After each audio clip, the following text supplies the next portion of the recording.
Welcome to listening audiobook, The Voyage of the Dawn Treader by C.S. Lewis. Chapter 13.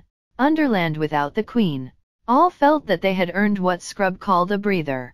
The witch had locked the door and told the Earthmen not to disturb her, so there was no danger of interruption for the present. Their first business was, of course, Puddleglum's burnt foot.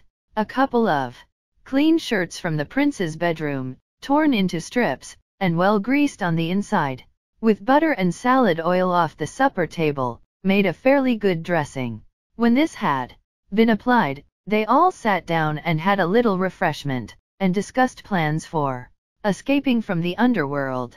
Raleigh explained that there were quite a lot of outlets by which one could get to the surface. He had been taken out through most of them at one time or another, but he had never gone out alone, only with the witch, and he had always reached these outlets by going in a ship across the sunless sea. What the Earthman would say if he went down to the harbor without the witch, and with 4 strangers, and simply ordered a ship, no one could guess. But most likely they would ask awkward questions. On the other hand, the new outlet, the one for the invasion of Overworld, was on this side of the sea, and only a few miles away. The prince knew that it was nearly finished. Only a few feet of earth divided the diggings from the outer air. It was even possible that it had now been quite finished.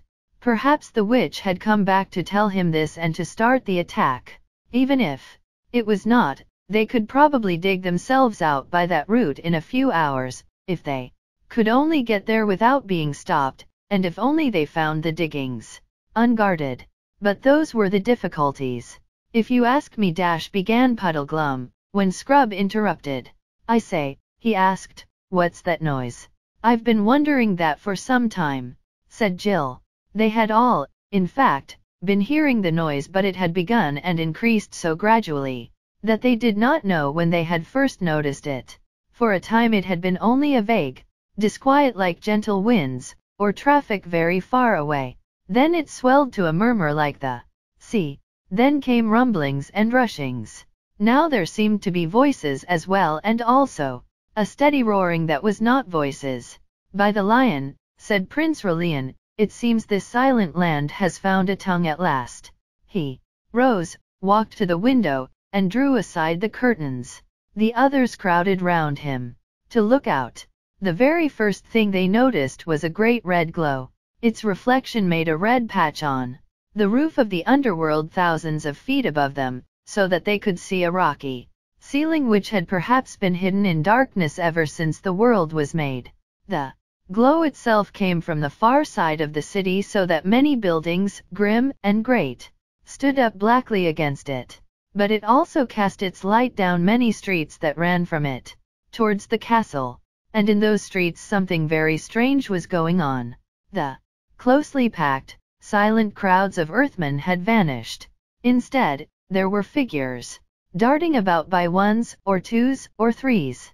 They behaved like people who do not want to be seen, lurking in shadow behind buttresses or in doorways, and then moving quickly across the open into fresh places of hiding. But the strangest thing of all, to anyone who knew the gnomes, was the noise. Shouts and cries came from all directions. But from the harbor there came a low, rumbling roar which grew steadily louder and was already shaking the whole city. "What's happened to the Earthmen?" said Scrub. "Is it them shouting?" "'Tis hardly possible," said the prince. "I never heard one of the rascals so much as speak with a loud voice in all the weary years of my bondage. Some new devilry, I don't doubt." "And what is that red light over there?"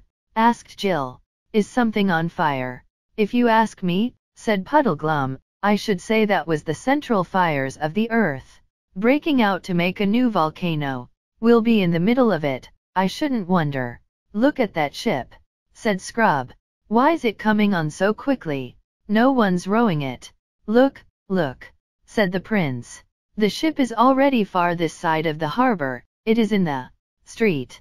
Look, all the ships are driving into the city. By my head, the sea's rising. The flood is upon us. Aslan be praised, this castle stands on high ground. But the water comes on grimly fast. Oh, what can be happening? Cried Jill. Fire and water and all those people dodging about the streets. I'll tell you what it is, said Puddleglum. That witch has laid a train of magic spells so that whenever she was killed, at that same moment her whole kingdom would fall to pieces. She's the sort that wouldn't so much mind dying herself if she knew that the chap who killed her was going to be burned, or buried, or drowned 5 minutes later. Hast hit it, friend Wiggle, said the prince. When our swords hacked off the witch's head, that stroke ended all her magic works, and now the deep lands are falling to pieces. We are looking on the end of Underworld. That's it, sir, said Puddleglum. Unless it should happen to be the end of the whole world. But are we just going to stay here and wait? Gasped Jill. Not by my counsel, said the prince. I would save my horse, Coal-Black, and the witches. Snowflake, a noble beast and worthy of a better mistress, which are both stabled in the courtyard. After that, let us make shift to get out to high ground and pray that we shall find an outlet. The horses can carry 2 each at need, and if we put them to it they may outstrip the flood. Will your highness not put on armor? Asked Puddleglum. I don't like the look of those, and he pointed down to the street. Everyone looked down. Dozens of creatures. And now that they were close, they obviously were Earthmen, were coming up from the direction of the harbor. But they were not moving like an aimless crowd. They behaved like modern soldiers in an attack, making rushes and taking cover, anxious not to be seen from the castle windows. I dare not see the inside of that armor again, said the prince. I rode in it as in a movable dungeon, and it stinks of magic and slavery. But I will take the shield. He left the room and returned with a strange light in his eyes a moment later. Look, friends, he said, holding out the shield towards them.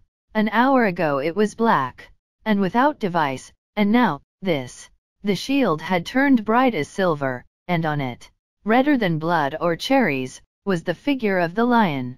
Doubtless, said the prince, this signifies that Aslan will be our good lord, whether he means us to live or die, and all's one, for that.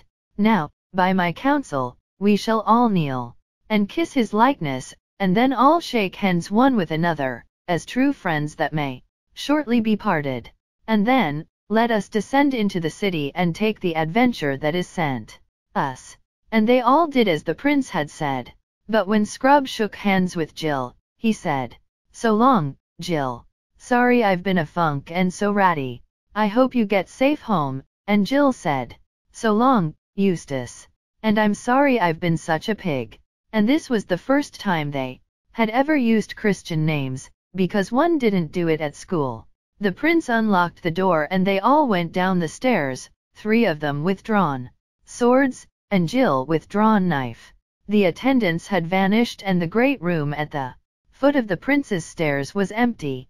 The grey, doleful lamps were still burning and by their light they had no difficulty in passing gallery after gallery and descending stairway after stairway.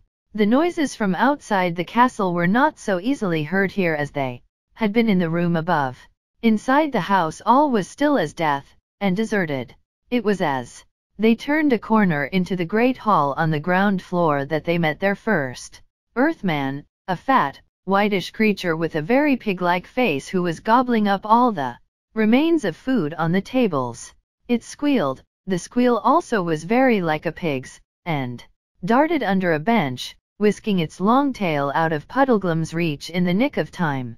Then it rushed away through the far door too quickly to be followed.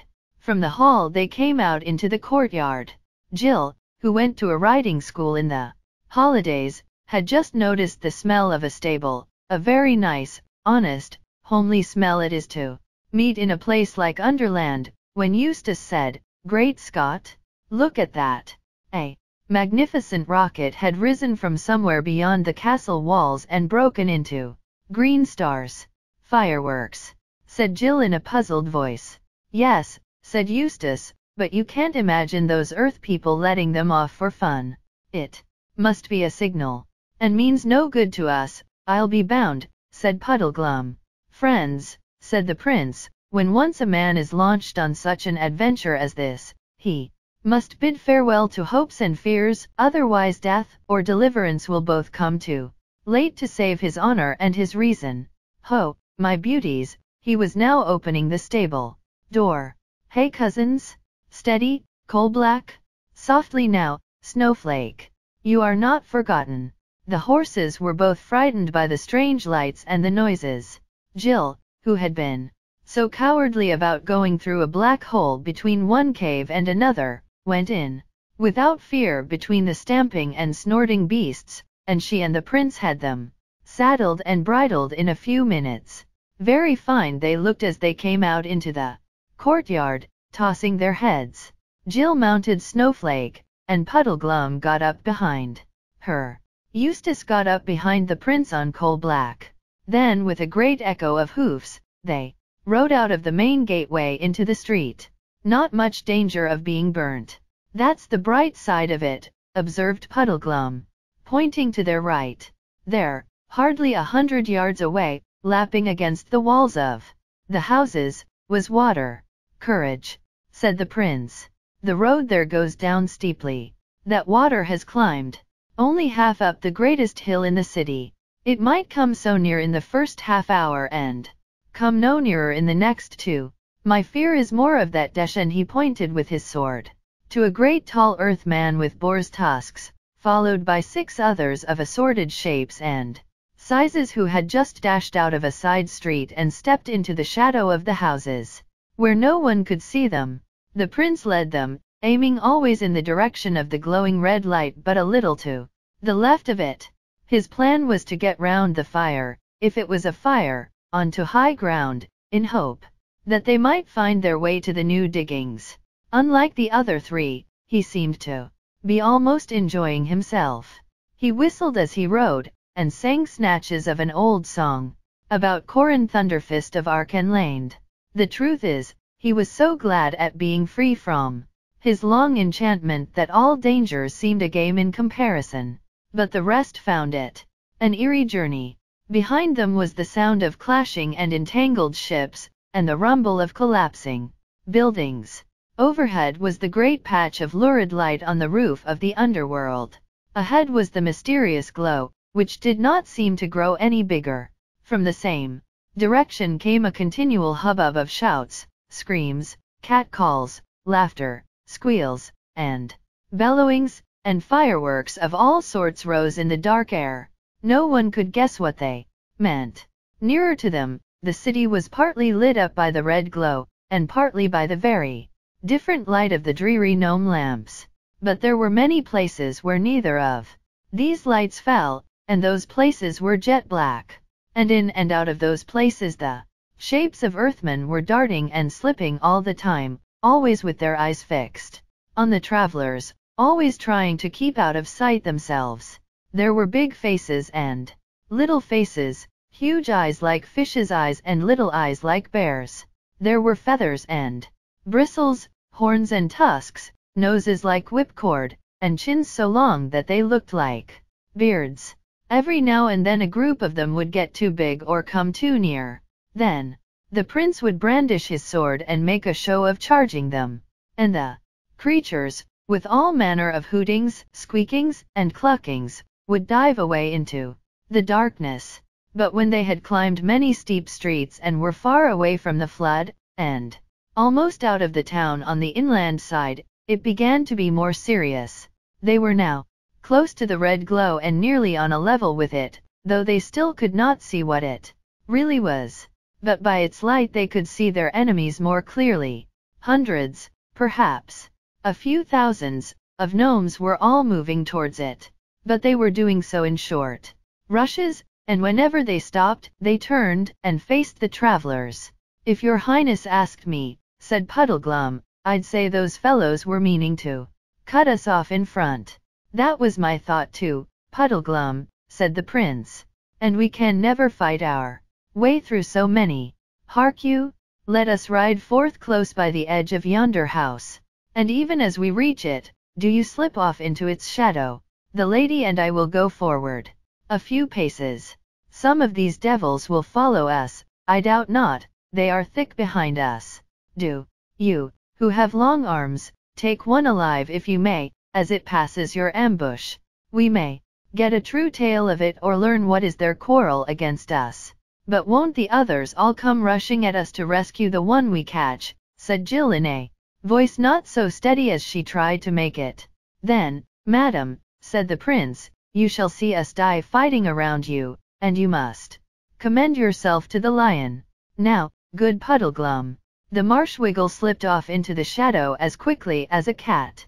The others, for a sickening minute or so, went forward at a walk.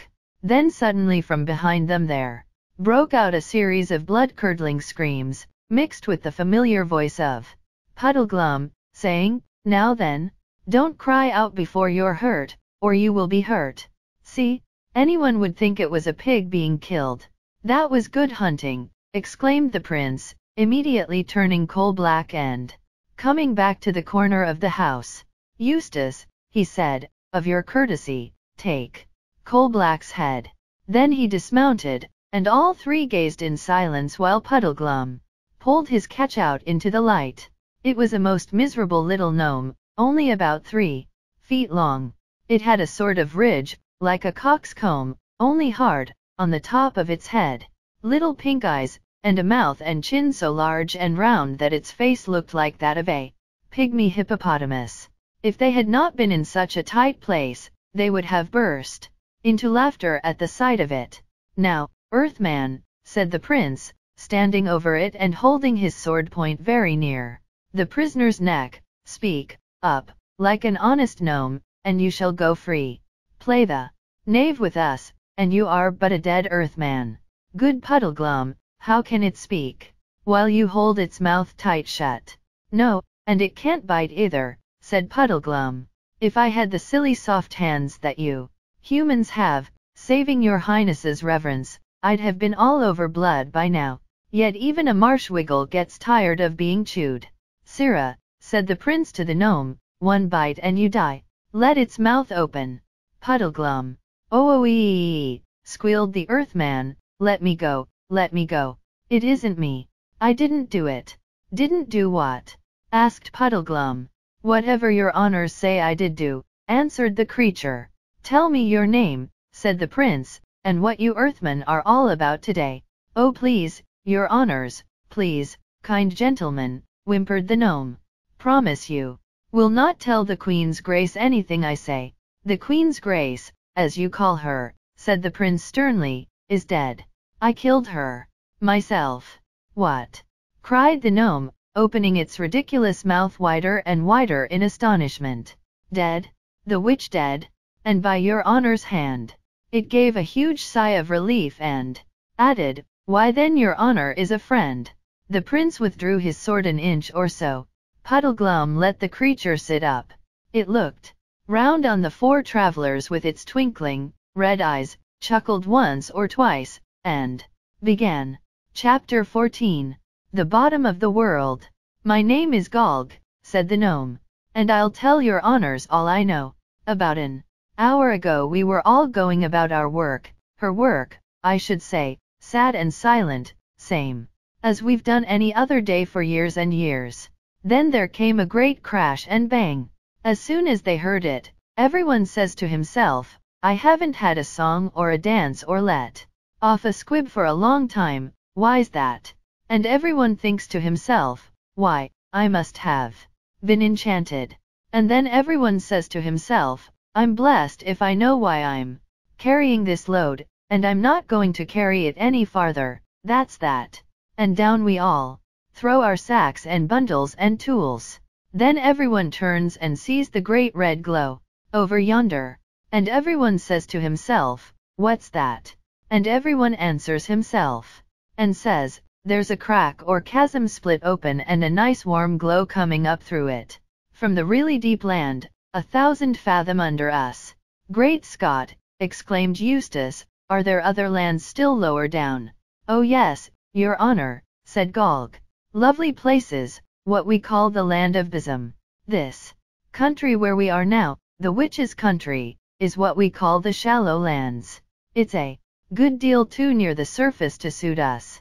Ugh, you might almost as well be living outside, on the surface itself. You see, we're all poor gnomes from Bism whom the witch has called up here by magic to work for her.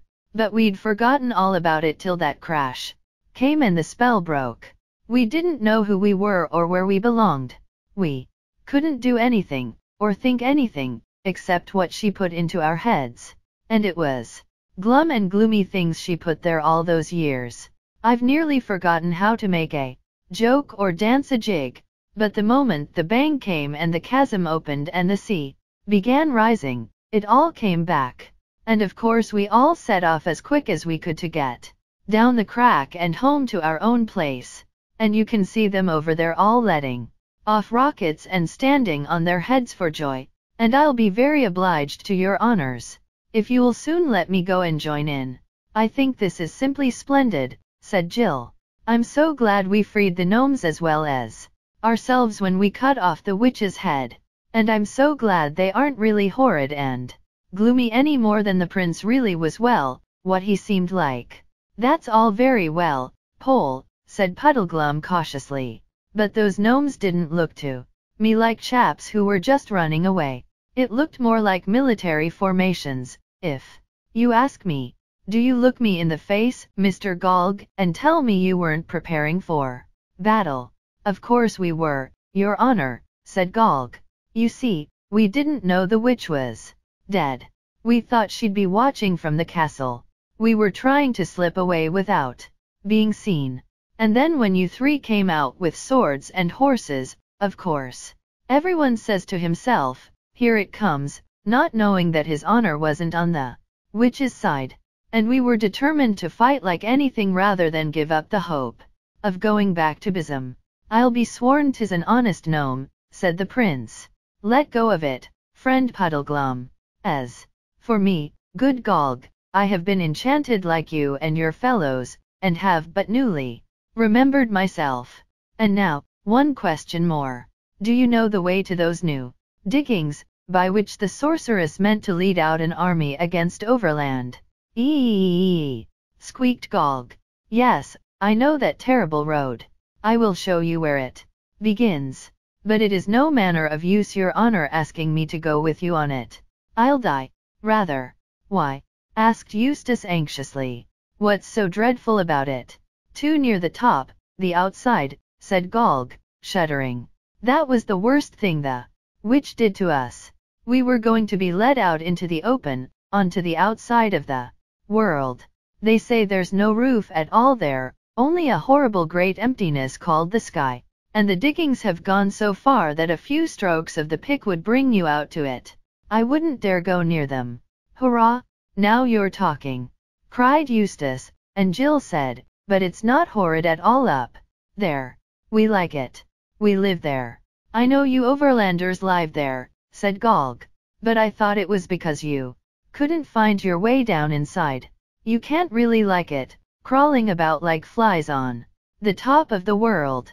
What about showing us the road at once? Said Puddleglum. In a good hour, cried the prince. The whole party set out. The prince remounted his charger, Puddleglum climbed up behind Jill, and Galg led the way. As he went, he kept shouting out the good news that the witch was dead and that the 4 overlanders were not dangerous.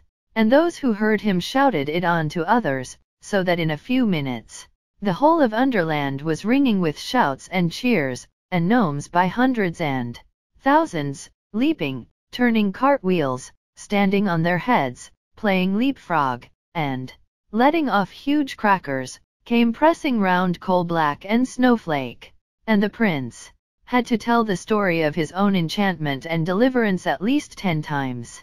In this way they came to the edge of the chasm. It was about 1,000 feet long and perhaps 200 wide. They dismounted from their horses and came to the edge, and looked down into it. A strong heat smote up into their faces, mixed with a smell which was quite unlike any they had ever smelled. It was rich, sharp, exciting, and made you sneeze.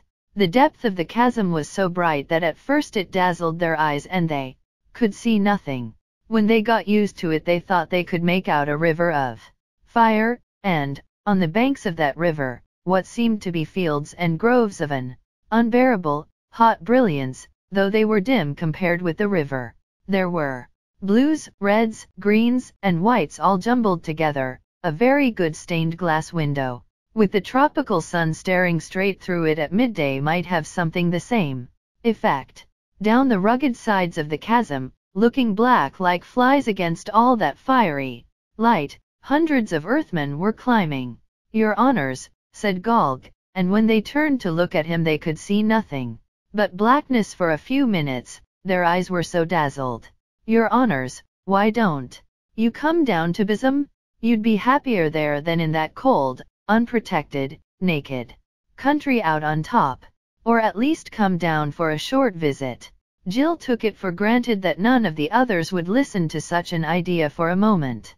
To her horror she heard the prince saying, "Truly, friend Galg, I have half a mind to come down with you, for this is a marvelous adventure, and it may be no mortal man has ever looked into Bizum before or will ever have the chance again. And I know not how, as the years pass, I shall bear to remember that it was once in my power to have probed the uttermost pit of earth and that I forbore. But could a man live there? You do not swim in the fire river itself." "Oh no, your honor, not we. It's only salamanders live in the fire itself." "What kind of beast is your salamander?" asked the prince. "It is hard to tell their kind, your honor," said Galg, "for they are too white-hot to look at. But they are most like small dragons. They speak to us out of the fire. They are wonderfully clever with their tongues, very witty and eloquent." Jill glanced hastily at Eustace. She had felt sure that he would like the idea of sliding down that chasm even less than she did. Her heart sank as she saw that his face was quite changed. He looked much more like the prince than like the old scrub at Experiment House. For all his adventures, and the days when he had sailed with King Caspian, were coming back to him. "Your Highness," he said, "if my old friend Reepikeep the mouse were here, he would say we could not now refuse the adventures of Bizum without a great impeachment to our honor." "Down there," said Galg, "I could show you real gold, real silver, real diamonds." "Bosh," said Jill rudely, "as if we didn't know that we're below the deepest mines even here." "Yes," said Galg, "I have heard of those little scratches in the crust that you top dwellers call mines. But that's where you get dead gold, dead silver, dead gems. Down in Bizum we have them alive and growing. There I'll pick you bunches of rubies that you can eat and squeeze you a cup full of diamond juice. You won't care much about fingering the cold, dead treasures of your shallow mines after you have tasted the live ones of Bizum." "My father went to the world's end," said Relian thoughtfully. "It would be a marvelous thing if his son went to the bottom of the world. If your highness wants to see your father while he's still alive, which I think he'd prefer," said Puddleglum, "it's about time we were getting on to that road to the diggings. And I won't go down that hole, whatever anyone says," added Jill. "Why, if your honors are really set to go back to Overworld," said Galg, "there is one bit of the road that's rather lower than this. And perhaps, if that flood's still rising "Oh, do come on," begged Jill. "I fear it must be so," said the prince with a deep sigh, "but I have left half of my heart in the land of Bizum." "Please," begged Jill. "Where is the road?" asked Puddleglum. "There are lamps all the way," said Galg. "Your honor can see the beginning of the road on the far side of the chasm." "How long will the lamps burn for?" asked Puddleglum. At that moment a hissing, scorching voice like the voice of fire itself, they wondered afterwards if it could have been a salamander's, came whistling up out of the very depths of Bizum. "Quick, quick, quick, to the cliffs, to the cliffs, to the cliffs," it said. "The rift closes. It closes. It closes. Quick, quick." And at the same time, with ear-shattering cracks and creaks, the rocks moved. Already, while they looked, the chasm was narrower. From every side belated gnomes were rushing into it. They would not wait to climb down the rocks. They flung themselves headlong and, either because so strong a blast of hot air was beating up from the bottom, or for some other reason, they could be seen floating downwards like leaves. Thicker and thicker they floated, till their blackness almost blotted out the fiery river and the groves of live gems. "Goodbye to your honors. I'm off," shouted Golg, and dived. Only a few were left to follow him. The chasm was now no broader than a stream. Now it was narrow as the slit in a pillar box. Now it was only an intensely bright thread. Then, with a shock like 1,000 goods trains crashing into 1,000 pairs of buffers, the lips of rock closed. The hot, maddening smell vanished. The travelers were alone in an underworld which now looked far blacker than before. Pale, dim, and dreary, the lamps marked the direction of the road. "Now," said Puddleglum, "it's 10 to 1. We've already stayed too long, but we may as well make a try. Those lamps will give out in 5 minutes, I shouldn't wonder." They urged the horses to a canter and thundered along the dusky road in fine style. But almost at once it began going downhill. They would have thought Golg had sent them the wrong way if they had not seen, on the other side of the valley, the lamps going on and upwards as far as the eye could reach. But at the bottom of the valley the lamps shone on moving water. "Haste!" cried the prince. They galloped down the slope. It would have been nasty enough at the bottom even 5 minutes later, for the tide was running up the valley like a mill race, and if it had come to swimming, the horses could hardly have won over. But it was still only a foot or two deep, and though it swished terribly round the horses' legs, they reached the far side in safety. Then began the slow, weary march uphill with nothing ahead to look at but the pale lamps which went up and up as far as the eye could reach. When they looked back they could see the water spreading. All the hills of Underland were now islands, and it was only on those islands that the lamps remained. Every moment some distant light vanished. Soon there would be total darkness everywhere except on the road they were following, and even on the lower part of it behind them, though no lamps had yet gone out. The lamplight shone on water. Although they had good reason for hurrying, the horses could not go on forever without a rest. They halted, and in silence they could hear the lapping of water. "I wonder is what's his name, Father Time, flooded out now," said Jill. "And all those queer sleeping animals." "I don't think we're as high as that," said Eustace. "Don't you remember how we had to go downhill to reach the sunless sea? I shouldn't think the water has reached Father Time's cave yet." "That's as may be," said Puddleglum.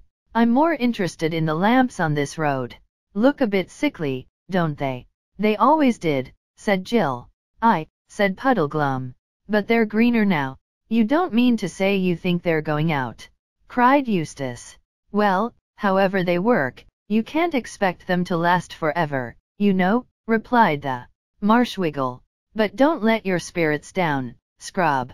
I've got my eye on the water too, and I don't think it's rising so fast as it did." "Small comfort, friend," said the prince, "if we cannot find our way out. I cry you mercy. All I am to blame for my pride and fantasy which delayed us by the mouth of the land of Bism. Now, let us ride on." During the hour or so that followed, Jill sometimes thought that Puddleglum was right about the lamps, and sometimes thought it was only her imagination. Meanwhile the land was changing. The roof of Underland was so near that even by that dull light they could now see it quite distinctly, and the great, rugged walls of Underland could be seen, drawing closer on each side. The road, in fact, was leading them up into a steep tunnel. They began to pass picks and shovels and barrows and other signs that the diggers had recently been at work. If only one could be sure of getting out, all this was very cheering. But the thought of going on into a hole that would get narrower and narrower, and harder to turn back in, was very unpleasant. At last the roof was so low that Puddleglum and the prince knocked their heads against it. The party dismounted and led the horses. The road was uneven here and one had to pick one's steps with some care. That was how Jill noticed the growing darkness. There was no doubt about it now.